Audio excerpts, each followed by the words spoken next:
Hi, Mark. How are you doing today? I'm well. How are you? I'm doing good. So, what your moment? It's not a normal moment because normally, like I had said off air to you, I normally ask people about their moment ahead of time, but yours kind of is a lifelong journey. You started out with a certain body type when you were younger, and I did. you kind of realized that you were a little different than everybody else. Than most people, yeah. And I guess nowadays I realize I'm not that much different because as I came to understand body type, the world is full of people who aren't the standard human body that when you go and see your doctor, that they are judging you by. Until I started my research, I didn't know that. So every time I would go in and see my doctor, because I was such an active kid, I was always well within my safe BMI weight range, so I was normal. But I had skinny fat all over my body, and as a young kid, it's hard to say, well, you must have starved your body when you were losing weight and you lost muscle mass when you were losing weight. When even then, even one of the things that I get from a lot of people, especially pro fitness people and dietitians, is, well, when you lose weight, the body it will consume muscle and muscle mass, and the science really doesn't back that up for anyone under the age of 40.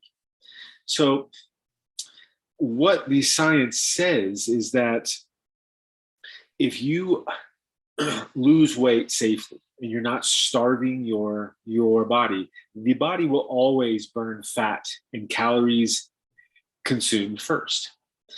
So whenever I would go and see my doctor, again starting around age 8, uh, I would ask, hey, where's all the muscle and muscle mass that when I look at any standard scientific human body anatomy book, body type 1 image found in any scientifically approved human body anatomy book, there's this image that everyone can see in their mind's eye that has all the muscle and muscle mass fully developed. And my body didn't have all that muscle and muscle mass. And when I was 8, the doctors would say, well, just give us some time and you'll grow and the muscle will grow. Well, 10, 12 hit and puberty hit and more fat grew and there wasn't the muscle and muscle mass. And I had to quit sports. I tried switching from soccer, which I was great at when I was young. But as I grew, because I had all this fat on my body and I didn't have the muscle, I couldn't run as fast and I just couldn't compete with all of the other players out in the field. And I worked extremely hard. I was out doing jogging daily, and I even started lifting weights early, yada yada. And I had this skinny fat all over my body, and so nowadays I have a better sense of it. But then it was just really frustrating because there was no answer for it, and because I was always within my safe BMI weight range, it was normal. So I'll sort of pause here and see if I'm making any sense and if you have any questions for me. No, you're making total sense, and from my own knowledge, and I'm not. This isn't really talking about weight. This is talking about a thyroid issue, which it deals with weight. Um, the doctors they run a blood test, and if you are in normal parameters, then you're fine. We're not going to run the full panel because your two basic tests say you're normal. However, if your other ones say you're abnormal, well, we haven't diagnosed that and you'll live with this for years and wonder what's going on. Right. So I get the whole this is normal for you. And it's like, but is it? It's not really normal. And I'm not knocking the medical field. I'm not. It's Me just one of either. the it's just Yeah. one of those things where it's like just like school, not everybody learns the same. We're not all we're individuals and we're made to be individuals, but yet certain parameters in our structured society creates us to be like everybody else, or they want us to be like everybody else. And that's not the Right. way our body was made. It is most certainly not. And I have never been diagnosed with any hormone issues. I have never been diagnosed with any syndrome like Poland syndrome, where half of the body is lacking muscle mass relative to the other. I've never been diagnosed with anything like that ever. And yet again, from age 8 and on, I have lacked muscle and muscle mass all over my body. And nobody in my family, no one that has ever known me has ever disputed the fact that I was a skinny, scrawny, weak kid. I was an easy target for bullies because I had no muscle or muscle mass on my body. And according to mainstream science and medical doctors, everyone is born to a body type 1. Everyone. And the only reason that you're not a body type 1 is because you're eating too many calories daily above your BMR, which is why you have excess fat on your body. And as soon as you lose that fat weight and get down within your safe BMI, you're a body type 1. That's simply not true. And yet, as I sit here now, it has been an extreme uphill battle trying to get people to understand, especially young people, is if you're out on social media and you see all the nonsense that's happening out there with all the fake and photoshopped and filtered images and just all the unscientific nonsense that is being thrown around, they don't understand that there are different body types. And so I didn't understand that either. When I was looking for answers, I looked at the endomorph, ectomorph, and mesomorph body types, which are total nonsense. There's no science behind them whatsoever. They're total arbitrary, subjective nonsense. Same with the hormone body types. Again, I've never in my entire life been diagnosed with any hormone issue whatsoever.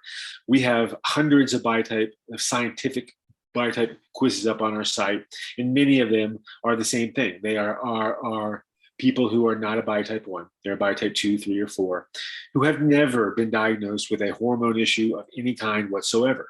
Yet you have out on the internet and even doctors who are pushing these hormone body types, which, if the hormone body types were true, then that means that anyone who was dealing with a non-body type 1 body type like myself would have been diagnosed with a hormone issue like you have been diagnosed with, right? Well, let's be clear about something. Yes, a thyroid issue is a hormone issue. However, when it goes to checking your very normal, your regular hormone issues, you get passed around. Because the primary care doctor is like, well, you really should go see this doctor. And the other doctor says, well, I'm not sure about this. And then if you do that, then you have to do it on this day. So it's not just thyroid. Yes, it's a hormone. But then when you start unpacking all the other possibilities of it, it's like nobody wants to really hammer home what's going on. Right. And so the term skinny fat is a relatively new term. It's only been around now for the last decade, and it's still a rather gray term in terms of science and the medical field. But from our point of view, skinny fat is cellulite, loose skin, saggy skin, thin fat, crepey skin, and normal weight obesity. And it's an important term now because anyone like myself who is within their safe BMI weight range, but still has fat where there should be muscle and muscle mass, they are dealing with skinny fat. And so if you have skinny fat when you are within your safe BMI weight range, including normal weight obesity, you have the same general risks as if you had obesity. So skinny fat is a big deal. And yet it's still something that in any of the scientific studies that you find up online that talk about, we did this scientific study on these obese people and we showed that they lost their fat weight, but then in the process they also lost muscle and muscle mass. Well, what they really lost was the muscle and the muscle mass that the body itself had created to help carry all the extra fat weight. And then when all that extra fat weight was gone, then it burned off all the poor quality muscle and muscle mass that it had built to help carry all that weight. So we have studies like that, and I still have professionals who are referencing those studies saying, see, I told you that the body burns muscle and muscle mass during weight loss. Well, not really. I mean, it did, but it wasn't default body mass that was already on your body from day one. It was muscle mass that was added to help carry all that extra fat weight. And it's the same thing with so many other studies that they talk about lean mass versus non-lean mass. Well, what does that mean? Right now, if I look at my Apple health app, because I'm well within my safe BMI weight range, it says I have so much lean body mass, but I don't. I still have skinny fat on my body, and it is most certainly not lean. But according to all these studies and all these apps, skinny fat is being included in that in terms of lean body mass, and it is most certainly not lean body mass. So, is that making sense? Yes, yes. And you referred to the BMI several times, and I've heard, in the last few years that the BMI was never meant to be used how we use it nowadays. Right. Right. But yet, here's a and this was something I saw on TikTok the other day, and it was a woman. I don't troll TikTok very often, but there was this woman talking about how she was a healthcare provider, a nurse, and that she had had two patients come in that were overweight, and one of them said, "Well, the reason you're overweight is because you're fat, and the only way you're going to get rid of it is have bariatric surgery." And the other one just basically said, "Well, you're obese and you're going to be obese." There was no compassion, nothing. And it's like, just because somebody is overweight does not mean there's not a health issue. That doesn't mean that their body type, like you're talking about, is going to fit those normal parameters. And if the BMI is not really meant to be the end all be all, why has it become that? Well said. So let's talk about the three mainstream science and medical doctors body type standards.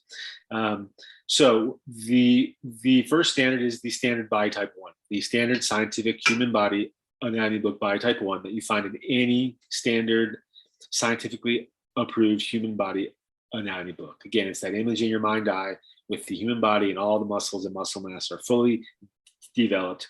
That is the image that when you go and see your doctor, when anyone goes and sees their doctor, that is what your body is being judged by.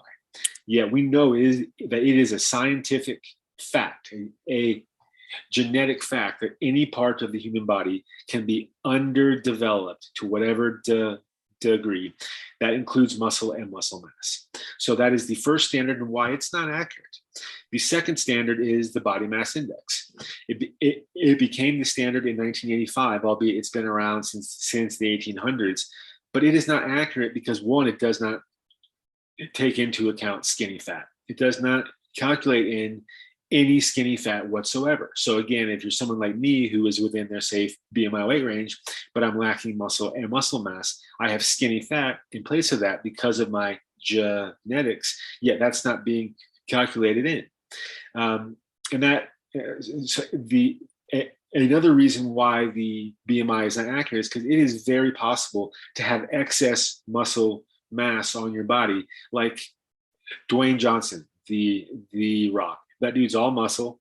If you were to run his BMI, he likely would fall into the overweight or obese columns of his BMI, but he's most certainly neither of those things. So that is the second standard and why it is not accurate. And there are likely other reasons why, but that's good enough for the time being. The third standard is the basal metabolic rate, BMR. That is the number of calories daily that your specific body requires just to function.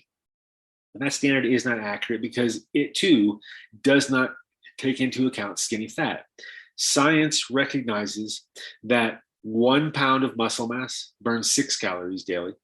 1 pound of skinny fat or fat only burns 2 to 3 calories daily. So if you are dealing with skinny fat on your body, like me, then your body is burning less calories daily than what your BMR says that it is. Thus, you don't need as many calories as your scientifically calculated BMR says that you need. So those are the three body type standards that mainstream science and medical doctors use and why they are not accurate. I'll sort of pause here and see if I'm making sense. You're making total sense. And to add to this is you also have to look at the genetic makeup of people that you're not going to have the same body type. I mean, I have German heritage in me, so I am broad-shouldered, narrow hip. That's not normal for a woman. A woman's supposed to have childbearing hips, so that's what I'm saying. You don't look at, when we look at this chart, we're not looking and going, well, wait a second. When somebody says big boned, everybody's like, oh, that just means you're fat. No, right. It doesn't. It doesn't. But nobody sees that. I mean, the 80s was a blessing because shoulder pads were great for me, but I already looked like a linebacker beforehand. But right. The fact is, people are big bone. We give people that are petite a pass. We can recognize right. Petite, but larger boned people, you don't. And then we don't take that into consideration with the weight charts. And that is the importance of genetics, right? Because it really is your genes. And yet, as you just said, these charts and these calculations are not taking into account such things. And I'm not knocking No, our I know. scientific I standards know. right I know. I'm truly not. They are not accurate and they need to be made better. And that's what we're working on doing, is making them better. So we're Exactly. bringing forward the science so that everyone can understand their body type. They can accept their body type for what it is. We can stop all this nonsense up on social media in general, where there's this ideal body type and everyone has to meet that ideal body type. And if you don't, then you're not good enough, quote unquote. And it's all nonsense. Mm-hmm. And I get it. I would love to have a body type 1. I would love to be, the David Beckham who gets all the hot women. Yeah, but that wasn't me, and that's not many people. And we have to come to terms with who we are, what our body type is in terms of our genetics, then find the best diet, exercise, and lifestyle for our specific body type so that we can be truly healthy in the short and long term. That's the goal of our science. That's what we are doing. So, how are we doing that? Well, when I was trying to figure this out, when I was in high school, I started lifting weights. I worked extremely hard to add muscle and muscle mass to my body. And no matter what I did, it was just nearly impossible because I had so much skinny fat on my body. And obesity is common in our family. So when I got to college, I was hanging out with a group of friends and they were all body type 1s. They were all muscle and they were all ripped. And I was determined to figure out what's going on. So I followed their diet. I followed their exercise routine and I did all their supplements. And I did everything that they were doing. And I watched my body go from being a sparrow's chest to a raven's chest, just a larger bird chest with skinny fat still all over me, no matter how hard I worked. And they just got more and more ripped and just more bulked up. And I was just beyond frustrated at that point. And that is when I left college. I took a job in the short term at CU Boulder doing scientific research. And I realized rather quickly I didn't want to work for anyone else. So I opened up Fellow One Research and I've been doing the body type science ever since. And what we found is that if we look at the body from just a logical and reasonable point of view, we know that the structure and the scaffolding of the human body is the bones and the spine and the vertebrae, no less. But if we look at those vertebrae and we understand that scientifically, genetically, that it is a fact that every vertebra houses a specific set of muscles. And again, it is a scientific fact that any muscle can be developed. We know that directly affects our posture and our metabolism. So we broke down our body types relative to that structure and the vertebrae in the back, because we know that there are 26 vertebrae. There are 7 cervical, 12 thoracic, 5 lumbar, 1 coccyx, and 1 sacrum. Sacrum and then coccyx. But we broke it down into a body type 1 is just a body type 1. It is that image that you see again in any scientific anatomy book, and that is a body type 1. And it just is what it is. Body type 2 has 1 to 8 underdeveloped vertebrae in terms of muscle and muscle mass. And in place of that underdeveloped muscle and muscle mass is skinny fat. A body type 3 is 9 to 17, and a body type 4 is 18 to 26. And that's how we broke down our body type so that we could start to scientifically understand, with your type of body type, it sounds like you might be a body type 3. I wouldn't know for sure unless you took the actual scientific body type quiz, but that's what it sounds like. And there's a reason why your body is that way. It is your genetics, and that is our breakdown of how we came to our 4 body types. And I agree. I mean, a lot has to do with, I can look at a picture of my great grandmother, and yeah, I have a lot of her body type. And no matter what you do, it's like, that's one thing, because I lost my mom at an early age. But and when you lose your parents at an early age, you don't look at their medical history. You don't really dig deep. And it's like, darn, I wish I would have done that, because she Yeah. was in her 40s, and that would have given me a heads up of what could be the case. But we're not taught to look at our parents genetically. Yes, it's a questionnaire every time you go to the doctor, but we don't fully get all that history from them, because a lot of the times they don't want to share that history.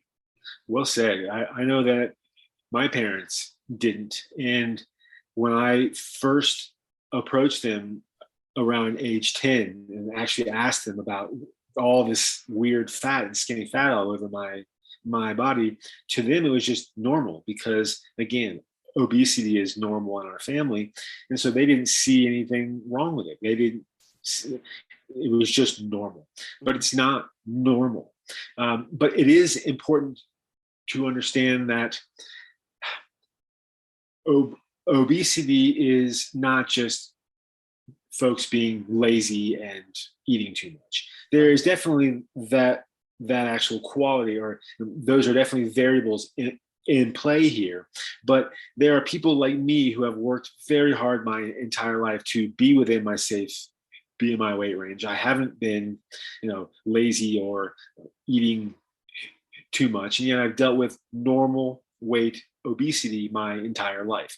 And that literally carries with it the same general risks as obesity because I have too much fat on my body, even when I'm within my safe BMI weight range. So, what science and doctors are starting to wake up to. There was a nice letter from a doctor from Emory University on Yahoo the other day, and it was an open apology to all the folks like me know, who doctors basically poo-pooed, and they would simply say, if you have problems with too much fat on your body, even when you're within your safe BMI, you must be somehow cheating on your diet, exercise, or lifestyle. It's somehow your fault. It can't have anything to actually do with your genetics or such, because we just don't see it that way, when that's exactly what it has to do with. And doctors are just starting to wake up to what we have known here at Fellow One Research since no less than 2003. And yet, as I sit here now, it's still a arduous uphill battle trying to get folks to understand that your body type matters. Your scientific body type matters. Understanding the skinny fat on it matters, because where you have skinny fat, you will likely have tendencies to put on fat weight very easily, which obviously will affect your diet, exercise, and lifestyle, yada yada. It all affects each other, and it all matters. And yet, again, doctors and scientists are just starting to wake up to these truths, and they're stopping blaming their actual patients for either being lazy or just not working hard enough, when that's not the case. So hopefully it gets better, but that's what our science is trying to actually do, is bring that knowledge forward so that we can stop all of the nonsense and actually help people get healthy.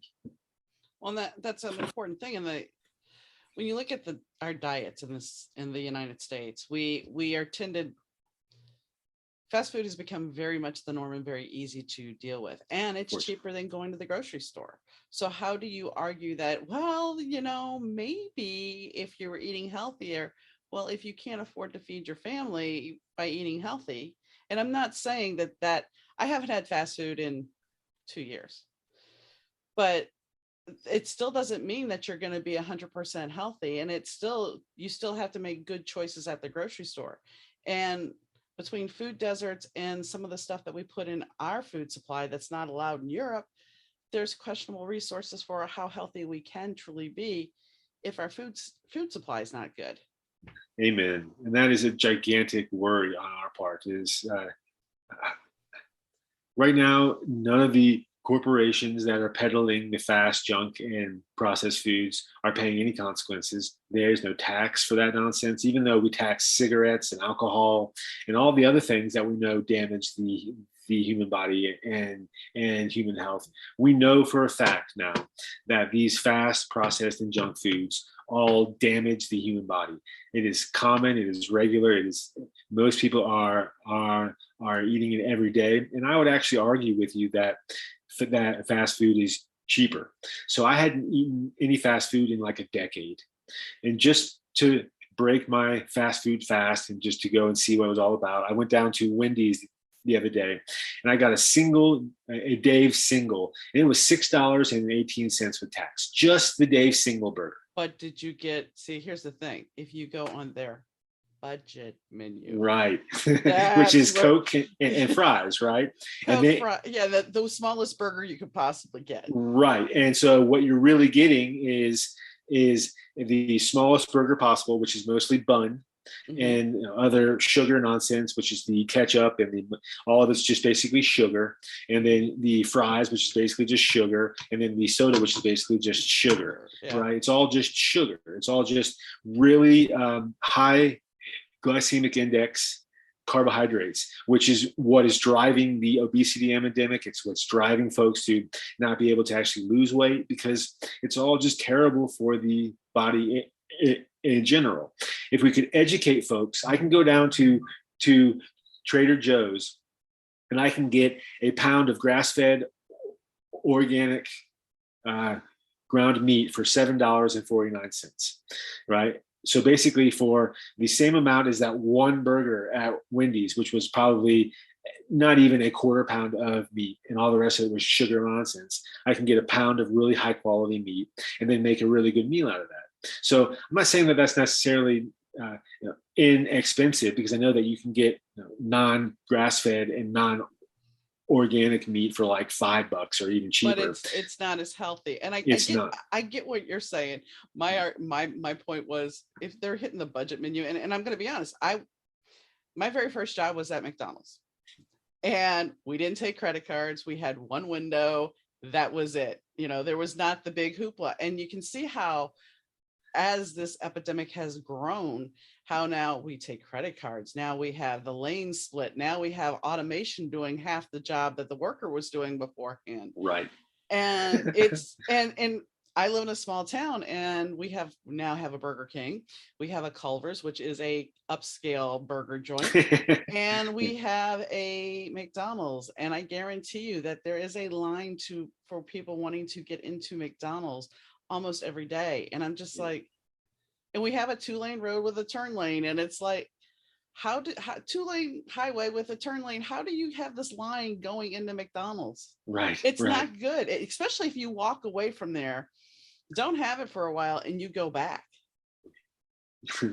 Well, so it's not a hard fix either. The easiest way to fix this is to apply a healthcare tax to any of this type of food, right? Because then when you go in and you buy that food, you're already paying your healthcare, and everyone's already paying that healthcare. So when you do get sick, when you do get obese, and you get diabetes, and you get heart disease and all the other things that come with eating such terrible food, at least you've already paid your healthcare insurance. It should be the same thing for anything that is sugar food. There was a sugar tax on the ballot here recently in Santa Fe, and it was voted down handily because people were furious that you wanted to tax their sugary drinks. Yet when you looked at the images of most of the folks down on the plaza or at the actual roundhouse who were protesting it, most of them were obese people,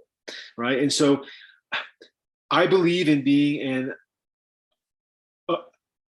American and being free and making your own choices and living your life as you want. But I also believe in being responsible and there being consequences to your actions. So if we're going to sell all this food, then there should be a consequence to it, and that should be a simple healthcare tax that you're always paying every time you go and buy something, and it just goes into a healthcare fund so that we can at least help cover the outrageous healthcare tax in our broken healthcare system right now that nobody can really afford. It doesn't really help anyone because you yada yada yada. So hopefully we wake up as citizens and our government wakes up, but that's not likely because we both know that up on Capitol Hill there's the lobbyists and all the folks who have all of the power, and they don't want to pay a healthcare tax on their food because that will raise the actual price of their food. Although it might have its benefits because then it's something else they can go raid.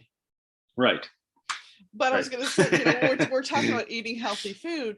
Everybody's like, oh, well, yogurt's really good for you. Yogurt's really great. Some yogurt is really good. Most yogurt, the sugar content is as much as a piece of fruit, if not more. Amen. and people just, well, I'm eating healthy. I'm eating yogurt. Are you really? And then you have the other caveat is, I'm eating yogurt. It's the low fat kind. It's the low sugar kind, but it's got aspartame in it. And what is aspartame? Right. It's nonsense. It's not healthy for you whatsoever.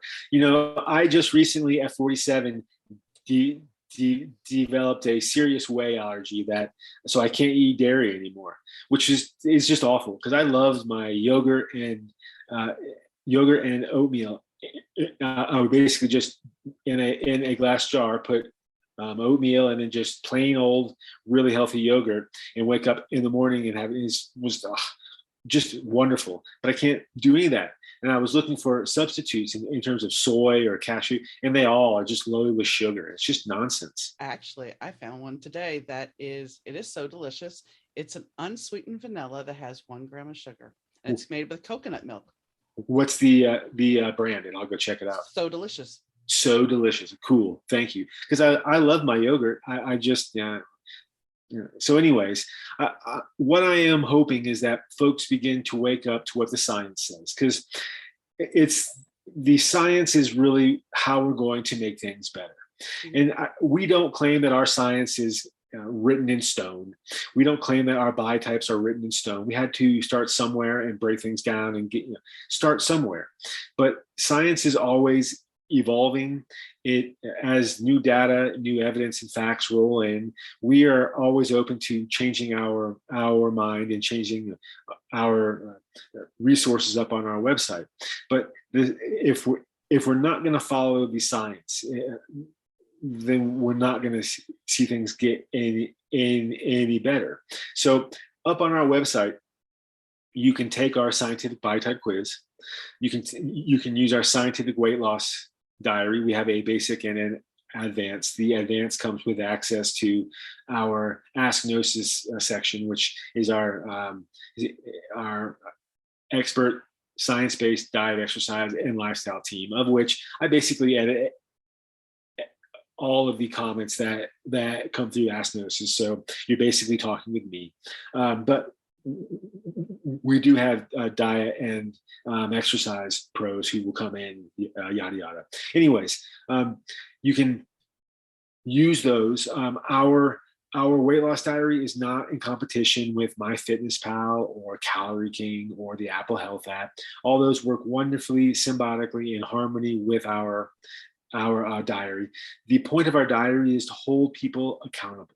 You can use a pen name. There are no face images in terms of the biotype quiz, so that you can maintain your privacy and security. But the idea is it's a place where you can track everything in terms of your scientific diet, exercise, and lifestyle data. You can invite your friends and family, your trainer or dietitian. Everyone can track your data there and encourage your actual progress, yada yada, so that you can actually scientifically watch your body change over time and understand it. And once you have lost that weight, if you don't look like a biotype 1, you can understand why, and you're not trying to starve your body or trying to do crazy things so that you can look like a biotype 1, like they're doing up on social media. You can just accept your body for what it is, especially once you're down within your safe BMI weight range, like I am, and I have come to accept my body as it is, so that you can actually be healthy. We can all be healthier and hopefully overcome this obesity epidemic, and in general, the global health crisis that we're dealing with. Because there's also the mental health crisis with young people, yada, yada. And all of it stems from a general lack of understanding, lack of knowledge. And that's what science does, is it helps bring forward the knowledge so that we can all make better choices in our life. Well, and something I want to talk to you about is you're talking about social media and the young people that it affects as far as weight. And the thing is, even before social media, as a woman, a young girl in the 80s, you were presented with fashion magazines and ideals of what you're supposed to look like. Right. So, I mean, even before social media, I mean, even before me, I'm sure back in the 50s and 60s, you were supposed to look a certain way, especially if you're a woman. And this is why I think we have such the diet culture we do too. I mean, I kind of applaud some of the ladies that are a little bit more curvaceous now, that are willing to put themselves on social media and say, this is me, like it or not. And I mean, I know that they may not be healthy for some people, and that's fine, but they're willing to accept themselves. And I think that's a huge, huge thing, It is is. accepting That's yourself. amen. And that's what we are striving for. And the only thing that I would say on that is that uh, the body positive movement we support, but we don't want people to use it as a way to say that obesity is normal and to normalize the disease of obesity. So there's a fine line that we are walking there. We want people to realize that not everyone is a bi type 1. I'm not. I wish I was. I'm not. And it just is what it is. But I also didn't say, well, like so many of my family members who were like, well, this is just how This is God me. made me. Yeah. I can't do anything about it. So now they're 3, 4, 500 pounds, which is not healthy whatsoever, No. which directly affects healthcare costs and the healthcare system, yada, yada, yada. There's got to be a balance. So Right. we won't tolerate fat shaming, trolling, hating, or bullying of any kind. None of that helps anyone. And if you're doing it, please stop. On the other hand, I've been out on social media and I have been bullied and trolled by the body positive movement because they refuse to actually look at our science and realize that what we're talking about is we're not judging bodies by saying, if you're not a body type 1, you're no good. If you're a body type 2, you're not as good as a body type 1. We're not saying any of that. We're simply bringing forward the scientific knowledge so that you can understand what your real body type is. But instead, when we go out on social media, we get trolled literally, honestly, just as hard by the body positive movement as the body positive movement claims that they're being trolled by all the folks who say that your body should be a body type 1. So there's this hypocrisy that's going on, and it's simply all stems from a lack of knowledge, a lack of understanding of what is and what isn't. That's what we're trying to do, is clarify that with science. Well, and that's one thing about social media. Everybody can be a bully with a keyboard. We don't have to Right. give an icon. We don't have to say our name. We can just troll you and say whatever we want. I got trolled once when I was doing a live podcast because apparently I had a filter on, because my skin looked like I had a filter on, and I'm like, I do not have a filter. So somebody started this in the comments, and this grew in the comments about whether I had a filter on or not. I'm like, I have no filter. It's lighting and makeup, folks. Yeah. And it's the empowerment of it. And I understand what you're saying, because while the body positive movement is great, and I'm not being a hypocrite, folks, I think it's great that women can finally say, this is who I am, and I accept me for who I am. That being said, being an older person, I also understand the ramifications of health issues. Yeah. And my husband, who will be gone 2 years this week, he was diagnosed type 1 diabetic when he was 19. Oh, and wow. he was proud. He lost 100 pounds. He did really good. And he met somebody, a guy who he worked with, who's like, oh, you want a donut? I'll teach you how to eat that donut and still work your sugars. My husband would tell you, if he were still alive today, that he was the poster boy for a bad diabetic. And I went through, and I'm going to say this because this is important for people that are thinking, well, sugar's not that bad. Poster boy for a bad diabetic. He had 3 retina reattachments. He had a quadruple bypass. He did not lose any limbs, but he had hammer toe surgery on both of his feet. So his toes could never bend again. He had dialysis he was on several times. I mean, he had 7 stents for his heart before, and then he Wow. had the quadruple bypass, and then he got some more stents. So plus he was on BiPAP, so he had sleep apnea, and I mean, then he had a stroke in his eye, and I'm sure I'm forgetting something here, Yeah. but my whole point is, was that donut worth it? Was it worth it? And I have given up. I gave up sugar a decade ago. I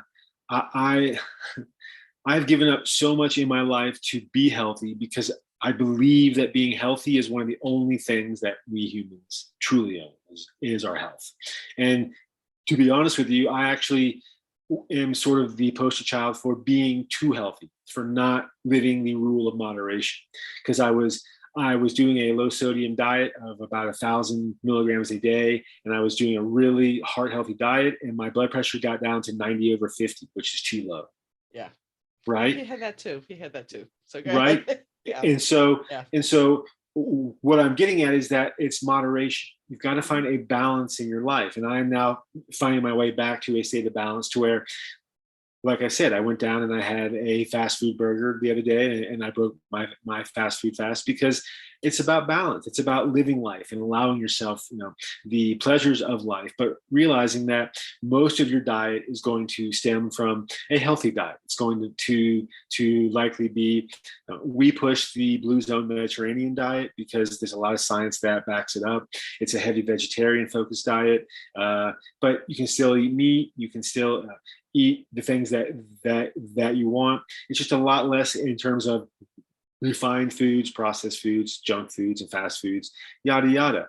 So, but that's life, and if we want to make our life as good as we can, then we start with our health. And the way that we start with our health is we have to understand what is our body type, what are our genes, and what is the best diet, exercise, and lifestyle for that body type. And the only way that we can do that is by actually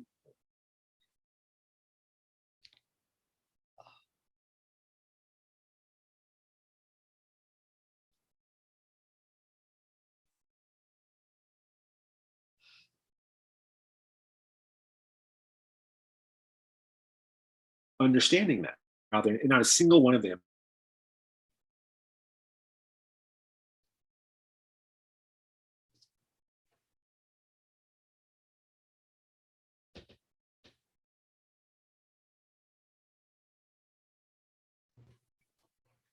It was me. It was my internet. Oh no, that's good. Anyway, you were talking.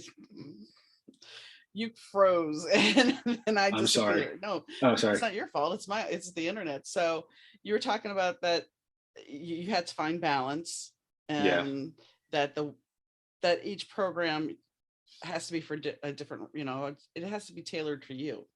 it does. And the only way that it can really be tailored for you is if you can really understand what your body type is, right? I mean, to to understand my own diet, first I had to understand uh, I've got all this skinny fat all over my body. What does that mean? It means that that my metabolism is negatively affected because with a lack of muscle mass, I'm not burning as many calories daily. So I need to reevaluate my standard BMR calculations. And so we up on the site, in terms of our scientific body type quiz, we offer the standard BMR, but we also offer the adjusted BMR, so you can get a better sense of the skinny fat that is on your body, so that you can eat the amount of calories that are likely more accurate relative to your specific body type. Now, that being said, I'll be honest, I have never, ever, ever counted calories, ever. I just had a general sense of, I would look at my meals during the day and I would make sure that they were as packed full of fruits and vegetables as possible, right? Keeping the sugar as low as possible, keeping the fiber as high as possible, because that's what we're really looking for. What the science really says nowadays, that a low carb diet is really where it's at. And the actual bullseye that the most recent studies have shown is at 37 grams of carbs per day.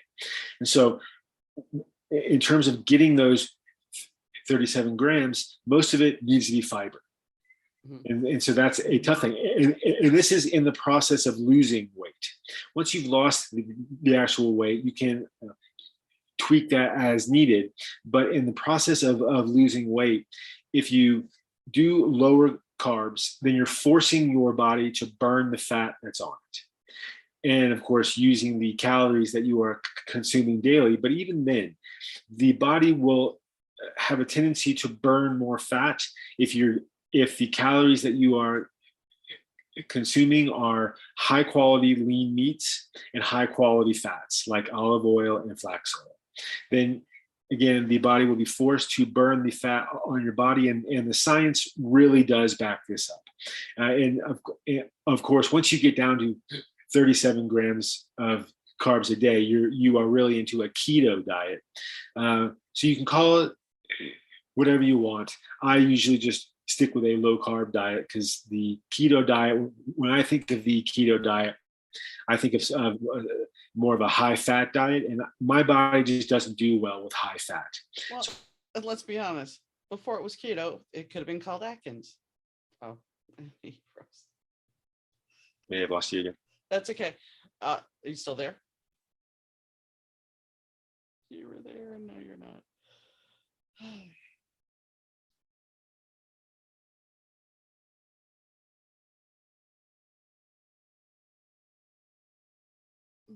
I wonder if that's me.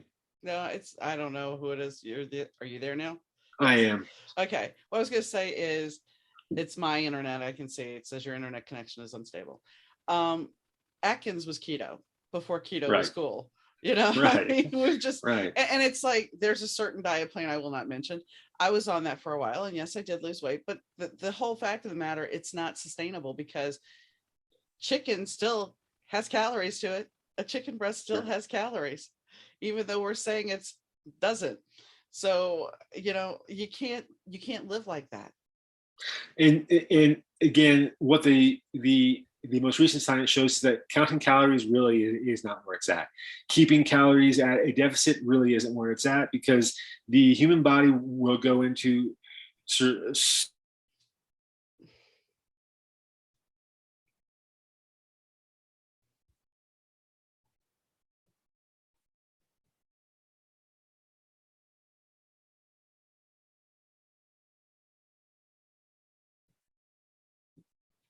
so don't count calories. Don't do a calorie deficit. Stick with a low carb diet and allow the body to refocus its efforts in terms of burning the fat that it already has on it, so that you can lose that weight.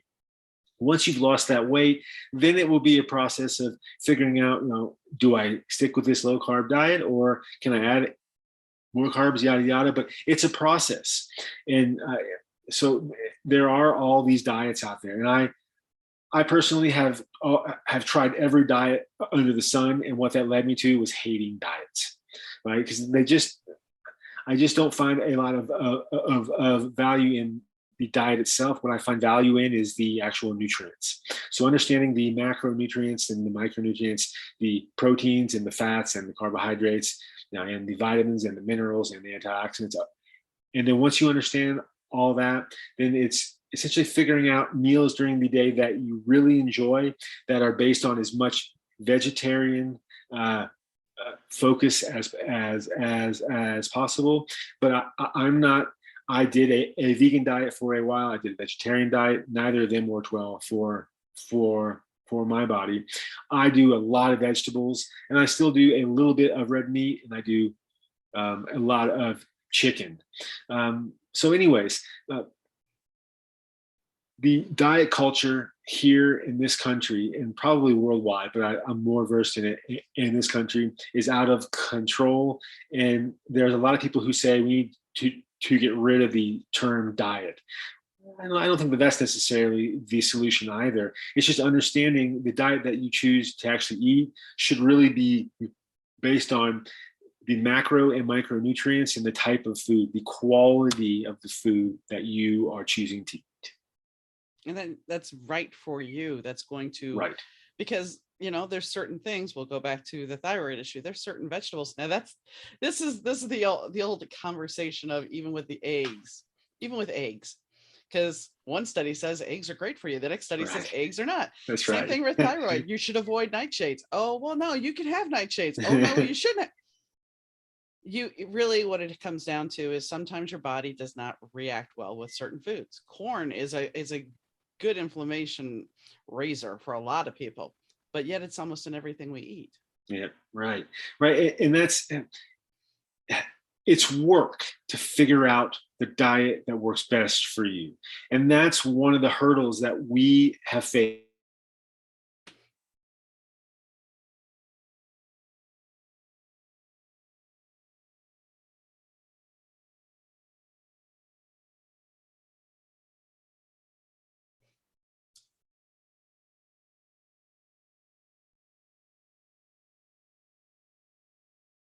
Are you there? Yeah, I'm here now. You Okay. were talking Sorry. about one of the hurdles you had faced. Yeah. So is basically, it's work. This is work. There is no magic pill. There is no one diet that fits everyone. And so it's why we have, if you go up on our site and go to our store, you can see our scientific weight loss program. And we have a full list of all the diets there, from just a vegetarian omnivore down to Atkins, down to paleo, whatever. They're all there because what we're encouraging is a low carb diet, especially if you are losing weight. But even then, there are some people who just, I don't want to do a low carb. Fine. You can do whatever you want. The idea is to actually see real results. It's why you can track everything in our diary, and you can actually see it all unfold. You can see all your diary entries. You can see your actual weight and your actual images and everything day to day as it passes. You can see your actual progress. But we're not pushing one specific diet over the other necessarily, because, as you just said, it's really specific to the individual. And eggs, as you just said, I actually started doing eggs again in my diet, even though in the last week, I've read 3 studies that one says that they're great and the other says that they're not, and the third, it didn't really know. So I don't really know anymore. I do know that I was watching CNN the other day, and there was this 115-year-old woman on there, and she's eaten 3 eggs every day of her life for 115 years, and she's lived to 115. So But whatever. but see, that also goes back to your genetics, because when you're talking about cholesterol, that is a genetic thing. It is And very nobody much. really knows that. They're always like, well, cholesterol is based on this. No, my dad used to take a steak and then put butter on it, and his cholesterol was just fine. Yeah, right on. So I mean, it all depends on your body and how you handle things. One thing I will say, and I know I was on a low fat diet back when I was in my early 20s, and then I decided to go off of that, and I had a high fat burger. And I will say I had a gallbladder reaction. And that's something that a lot of people don't talk about, especially like with gastric bypass. People lose a lot of weight and then they end up having gallbladder issues, because if you slip and have that high fat, your body doesn't know how to react anymore. Right. I definitely cannot do high fat because my gallbladder will just scream. Mm-hmm. It does not like it whatsoever. But I've learned that over the years.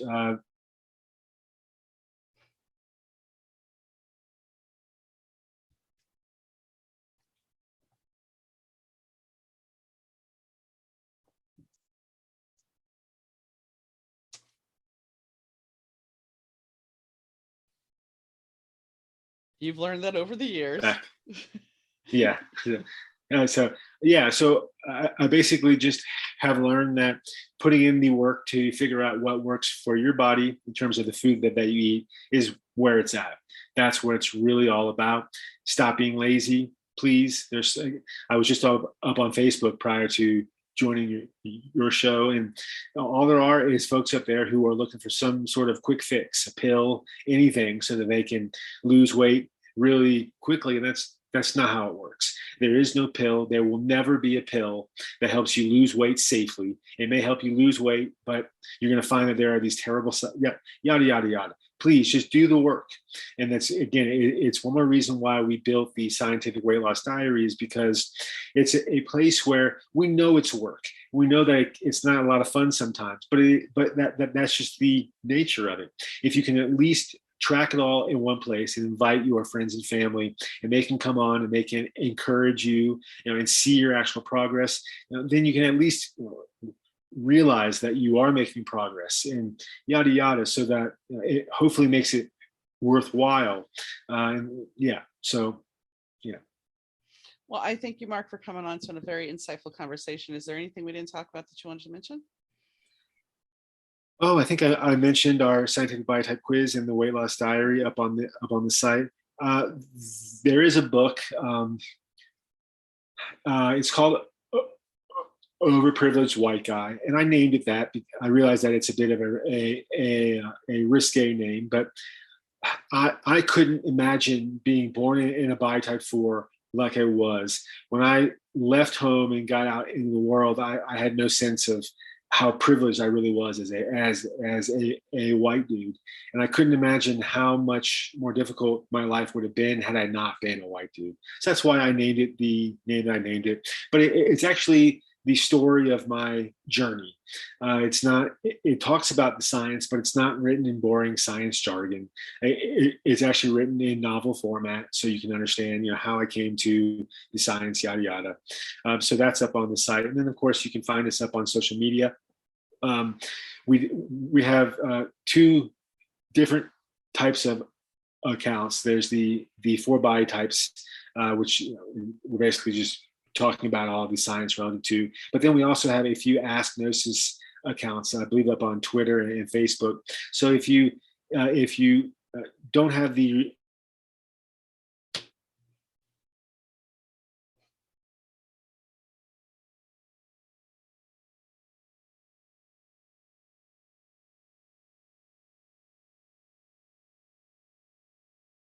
the If you don't have the, if you don't have the resources to buy the advanced weight loss diary, or even do a single credit for the Ask Gnosis, you can go up on social media, up on Twitter or Facebook, and you can ask us questions there. Just please keep in mind that we are very busy, and we'll get to as many as we can, but it is a place where you can go and ask science-based diet, exercise, and lifestyle questions to our expert support team. So thank you very much for having me on the show. thank you for coming.